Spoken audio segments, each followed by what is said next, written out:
Ciao, I'm Giulia, Giulia K. I'm glad you are here. Nobody has visited me in ages. It's been years now. I must tell you my story, but I don't know where to begin. There is so much that I should start from my childhood, but my memories of these times are vague. I only remember the summer of 1929, when they sent me off to stay with my nanny.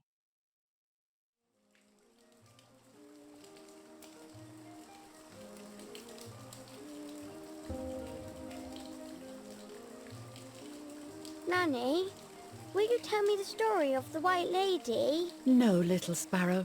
Not tonight. A fog is coming, see? Yes. I know that when it's foggy, the lady kills young women. But why is she so evil?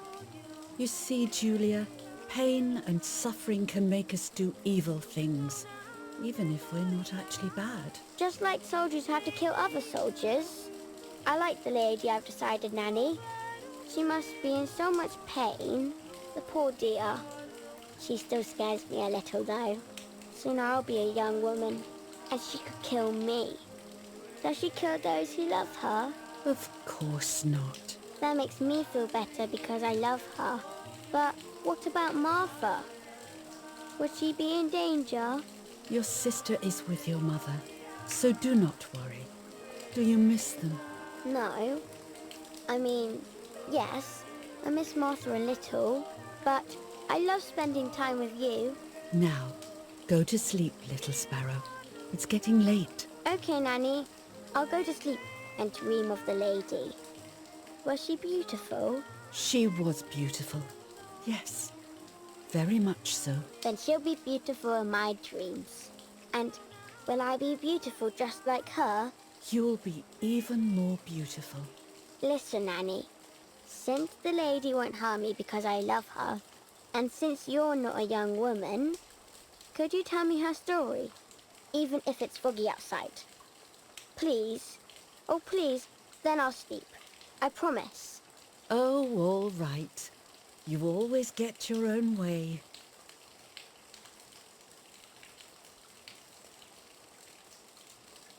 I loved Nanny and I loved that story. Every time I heard it, it sounded like a new and more mesmerizing tale. Every night I would ask her to tell me about it, even though it scared me. Even now I can remember every single day of that time and how happy I was.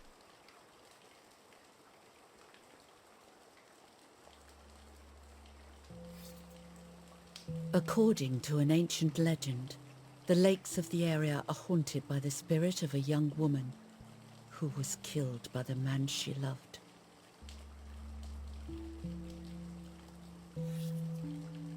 She was expecting a lover's stroll by the lake, gazing out at the old tree growing on the lake's island.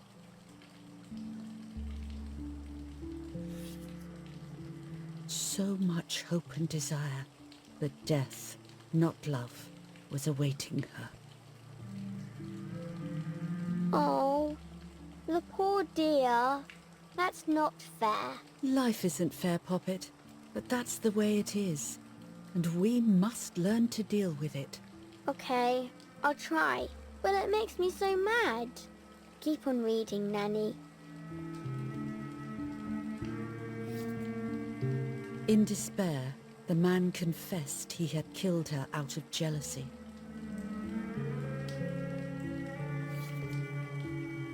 So he was hanged on the small island, in the middle of the very same lake where he had killed the girl.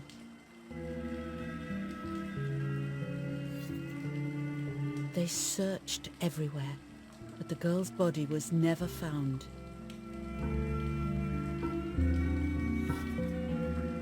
Since then, her spirit, known as the White Lady, has been imprisoned in the depths of the lake. She grieves eternally for the loss of the man she loved.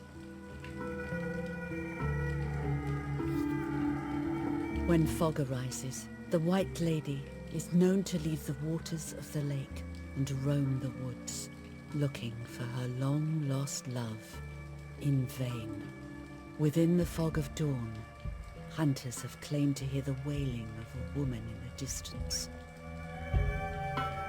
I'm a little scared of this story, even though I like the lady. Should I stop reading, my little sparrow? No, Nanny. Daddy always tells me that fear must be faced. Go ahead. Okay, honey.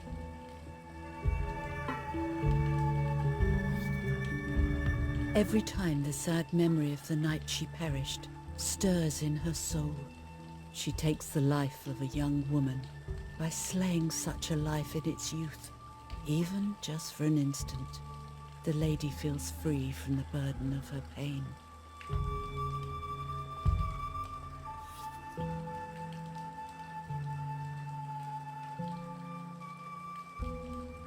Good night, Nanny.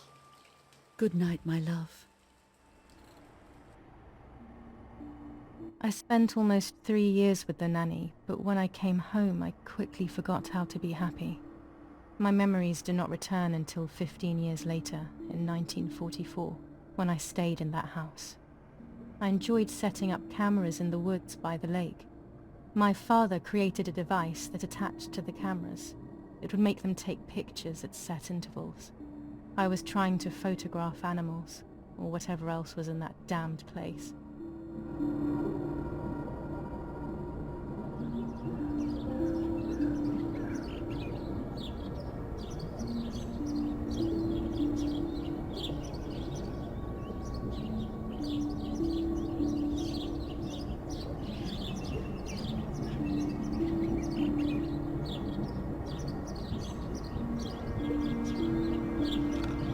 Reel off the film.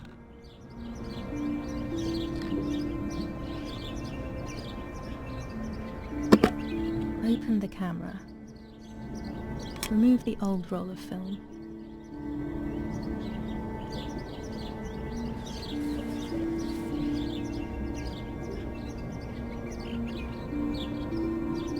Put the new film in.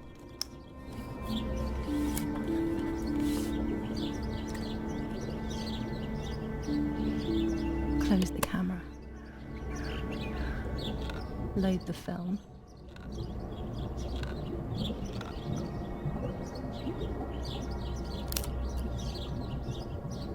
Activate the timer.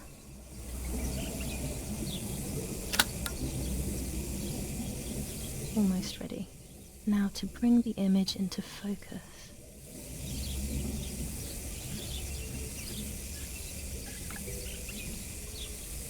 There's something floating on the surface of the water. If I frame it better, I might be able to see what it is.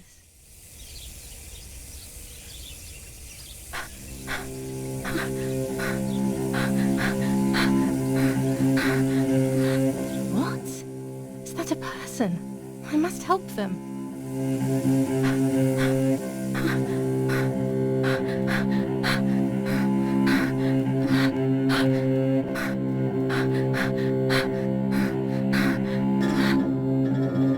I was horrified at the idea that someone might have drowned in my lake. The lake was my world, where I would spend entire days daydreaming.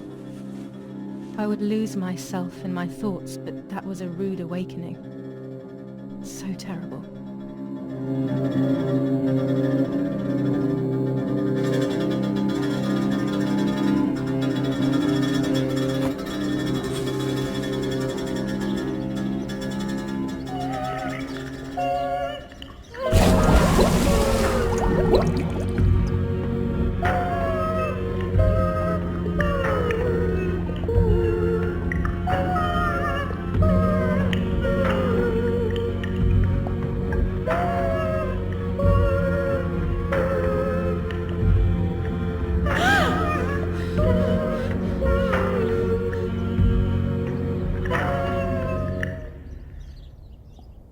I instantly noticed that the person was wearing one of my dresses.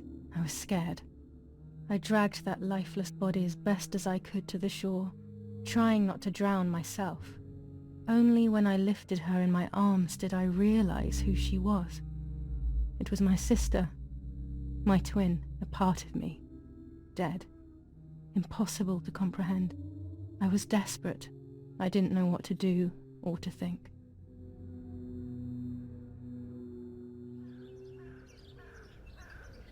I have to stay calm. Martha is not dead. It's not possible. It's not true. There's no need to worry. Everything is fine. Everything will be fine. Martha, February 26th, 1923.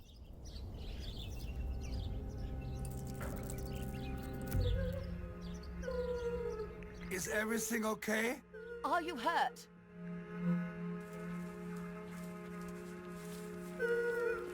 What are you doing?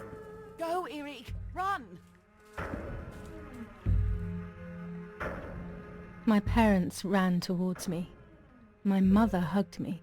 She, who detested me, was now cuddling me. Her warmth filled me with life, and the pain became bearable. I felt protected. "Martha, are you okay?" she asked me, speaking slowly in order to let me read her lips.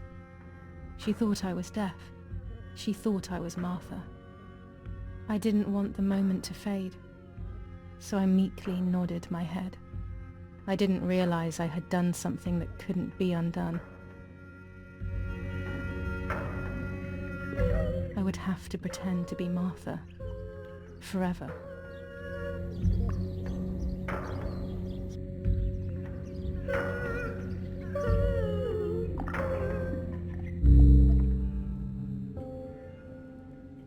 O Lord, who gives life to the dying, let your sacrifice of love be offered for Martha's soul. Into your hands I also entrust my spirit, so that I may be reunited with her in perpetual light, to never suffer the desolation of purgatory. Please grant her eternal rest, O Lord, and may eternal light shine upon her.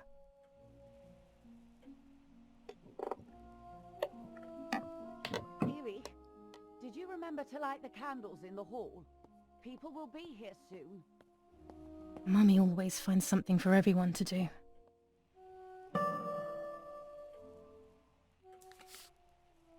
July 17th, 1944. Our family is deeply saddened and is thinking of you during this extremely difficult time. July 17th, 1940.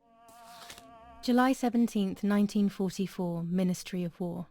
Director General for Conscripts and NCOs. We are grieving over your sudden loss, and we send you our heartfelt condolences. The Lieutenant Colonel Rapporteur.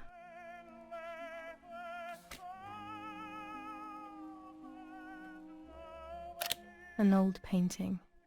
I find it so sad. It communicates a sense of deep solitude to me.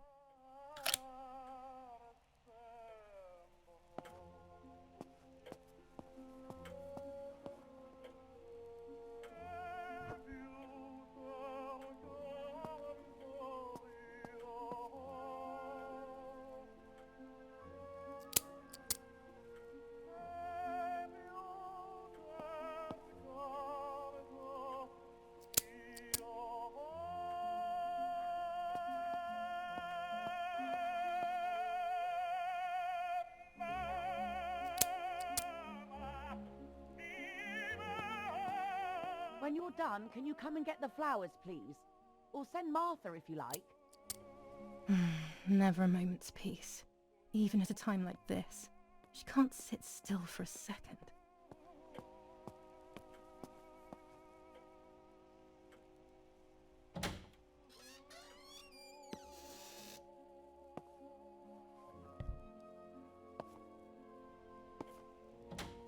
Everything always has to be perfect with her.